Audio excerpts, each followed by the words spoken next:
सरफराज साहब भाई ने थोड़े घर टीम आस्ट्रेलिया खिलाफ खेडोगे कि नहीं खेडोगे? अच्छा नहीं खेलना, कोई गल नहीं भाई थोड़े घर की टीम फिर अगली T20 की खिडा लांगे तुहानू, कोई टेंशन नहीं।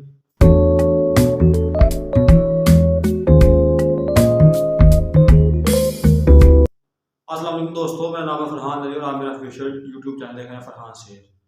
दोस्तों वहाब रियाज ने एक बहुत ही बड़ी बात प्रेस कॉन्फ्रेंस में की थी। क्या उनका ये कहना था कि सरफराज साहब से पहले उन्होंने पूछा, सरफराज साहब ने अवेलेबिलिटी का इजहार कर दिया, यानी उन्होंने बोला कि मैं अवेलेबल हूँ ऑस्ट्रेलिया सीरीज के खिलाफ।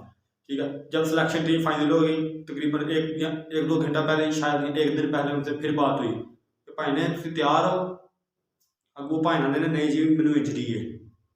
तो भाई अगर आपको इंजरी थी तो आप पहले बता देते कि मैं नहीं खेलना चाहता, मुझे इंजरी है या मैं रेस्ट करना चाहता हूँ। ये क्या बात हुई कि पहले आप कहते हैं ठीक है एग्री करते हैं कि मैं खेलूंगा, ठीक है, उसके बाद आप जो है ना वो फाइनल सिलेक्शन के वक्त एन मौके पर आप कहते हैं जी मेरी इंजरी है मैं नहीं खेलूंगा। अच्छा उस पर मौके पर चौका बहादुर नहीं है मारा कि जी उसे कोई फिटनेस का इशू नहीं था, वो बिल्कुल फिट था, लिहाजा उसका अपना मसला है।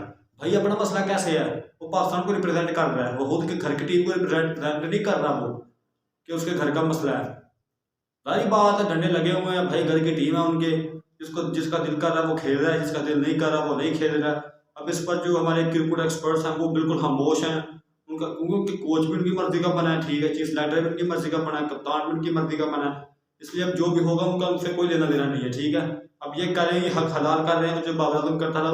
अच्छा ये एक बात अगर हर तरफ बाबर आजम कहता कैप्टन होता, ठीक है, उस वक्त ये बात मंजर आम पर आती तो फिर आपने देख लेता कि कितनी हलबली जो है ना खलबली मचली। जो कराची मीडिया माफिया के मुतालिक और दूसरे जितने भी जो है ना हमारे क्रिकेट एक्सपर्ट्स हैं वो सब ने इतना ढिंडोरा पीटना था कि पता नहीं क्या कर देना था। भाई वहाब रियाज साहब अगर आप उसको लेके जाना चाह रहे हैं तो उसे बोलें भाई आप जा रहे हैं, अगर आप नहीं जाना चाहते तो फिर आप आगे भी बाहर बैठेंगे, लेकिन आप ऐसा नहीं बोल सकते। तो पीछे डंडा बड़ा है, काफ़ी बड़ा डंडा है, जिसकी सपोर्ट है उसे। भाई आपने खुद इनको जो है ना इतना सिर पर चढ़ा लिया है। एक और बात आपसे शेयर करनी थी, मोहम्मद हरारा जो आपने डाटा बैठा ये बैठा हुआ है ना, ये चीफ सेलेक्टर वहाब रियाज साहब और हमारे मेरिट की बात करने वाले प्रोफेसर हफीज साहब। भाई हुरैरा का नाम याद है? पिछली सीरीज में वो पाकिस्तान के साथ था श्रीलंका के खिलाफ, उसको उसके सीजन में काफ़ी अच्छे रन है, तकरीबन 500 रन है उसके, उसको आपने लाया नहीं और सैम अयूब को आप ले आए हैं। जाहिर सी बात है डंडा फिर लगा सैम अयूब के पीछे, तभी तो आप लेकर आए हैं ना उसे। अगर डंडा ना होता तो फिर आप उसको क्यों लेकर आते?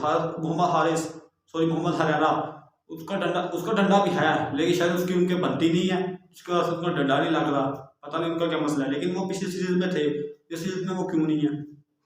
वो शर्म नहीं आती? वो न्यूज़ चल रही है कि वो बेचारा रो रहा है, ठीक है, उसका साथ नहीं ना कोई देने वाला, अभी तो वो टीम में होता उसके साथ। भाई आपको शर्म बिल्कुल भी नहीं आती? डाटा बेटा की बातें करने वालों, टीवी पर आप ऐसे बैठ कर जो भाषण देते हो ना, ये पता नहीं आप कितने बंदों को आप मुतमिन कर देते हैं कि इनको ही लेकर आए, बस यही क्रिकेट का पास में क्रिकेट का जो है ना वो ठीक कर सकते हैं, इनको ही जरूरत है पाकिस्तान की क्रिकेट की। ये आपको बिल्कुल भी शर्म है? वो एक हमारे सहाफ़ी हैं भाई, दोस्त हैं, पता नहीं उन्होंने ट्वीट किया भैया पाकिस्तान के सभी क्रिकेटर कभी रिटायर नहीं होते। उसका कहने का मतलब ये था कि क्रिकेट में घुसते ही रहते हैं, उनको शर्म ही नहीं आती। असरफ साहब भाई कुछ शर्म करो, आपके घर की टीम नहीं है। हफीज साहब ये बोल रहे थे कि हम इसको इसलिए लेकर जा रहे हैं कि वहाँ हमें तेज बॉलर की ज़रूरत है। भाई तेज बॉलर ये देख लिया आपने इंडिया में कितना तेज बॉलर है, तो वहाँ लेकर जाकर खुद की बस्ती करवानी थी आपने। अच्छा किया इसको नहीं लेकर जा रहे, उसको आप T20 में रहने दें, उसमें ये एक्सपोज जब हो जाएगा ना फिर ये घर बैठे, और उसके अलावा ये कुछ नहीं, ना पाकिस्तान कप इन्होंने खेलना है, ना डोमेस्टिक क्रिकेट उन्होंने खेलनी है, ठीक है, ना आपको BPL खेलने से चले जाना है, वो शॉर्ट क्रिकेट है ना, 3-4 ओवर करवाने पड़ते हैं, ठीक है, वो खेलने से चले जाना है, ना इन्होंने पाकिस्तान में कोई डोमेस्टिक खेलनी है, ठीक है, कोई भी किस तरह किसी भी किस्म की ना क्लब क्रिकेट ये खेलते हैं और डंडे लगे हुए हैं, ठीक है, अपनी मर्जी से। अब तो कप्तान भी इनका बन गया, अब तो इनको कोई टेंशन ही नहीं है, ठीक है। अब पता नहीं पाकिस्तान क्रिकेट का किस राह पर जा रही है, किस मोड़ पर जा रही है, हर तरफ को तुम्हें वहाब रियाज में बिल्कुल शर्म नहीं है, ठीक है। चीफ सेलेक्टर साहब और हमारे जो हेड कोच मेरिट की बात करने वाले भाई हफीज साहब, ये आपको शर्म है थोड़ी सी?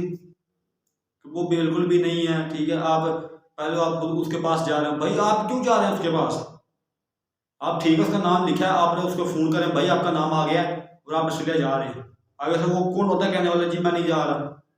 हाँ उसके फिटनेस के इश्यूज हैं, वो अलग मसला है, लेकिन वो अब रिपोर्ट क्लियर आई है, कोई फिटनेस का इशू नहीं है। तो फिर डंडे ही लगे हुए हैं ना, डंडे ही लगे हुए हैं भाई। अगर आप जैसे नसीम शाह, उसका फिटनेस का इशू है, उसकी रिपोर्ट्स अभी वो 3 से 4 हफ्तों के बाद वो बॉलिंग स्टार्ट करेगा, उसका एक अलग मसला है, ठीक है। तो ये हर तरफ इसकी फिटनेस क्लियर आई है, हर चीज इसकी क्लियर आई है, फिर क्यों नहीं जा रहा? सारी बात है ना, इतना स्पेल ही नहीं है, इतना दम ही नहीं है, इतने ओवर्स करवाने का स्पेल ही नहीं है। खैर पाकिस्तान क्रिकेट है, यहाँ यही चलेगा, यही होता है, और आने वाले दौर में भी यही चलता रहेगा। इस वजह से ना पाकिस्तान आगे वाले किसी इवेंट में वर्ल्ड कप जीत सकता है, ना कोई बड़े इवेंट जीत सकता है, और ना पाकिस्तान की क्रिकेट की बेहतर होगी। खैर अपना तो बहुत सारा ख्याल रखिएगा, मिलते हैं अगले वीडियो में, तब तक के लिए अल्लाह हाफिज़।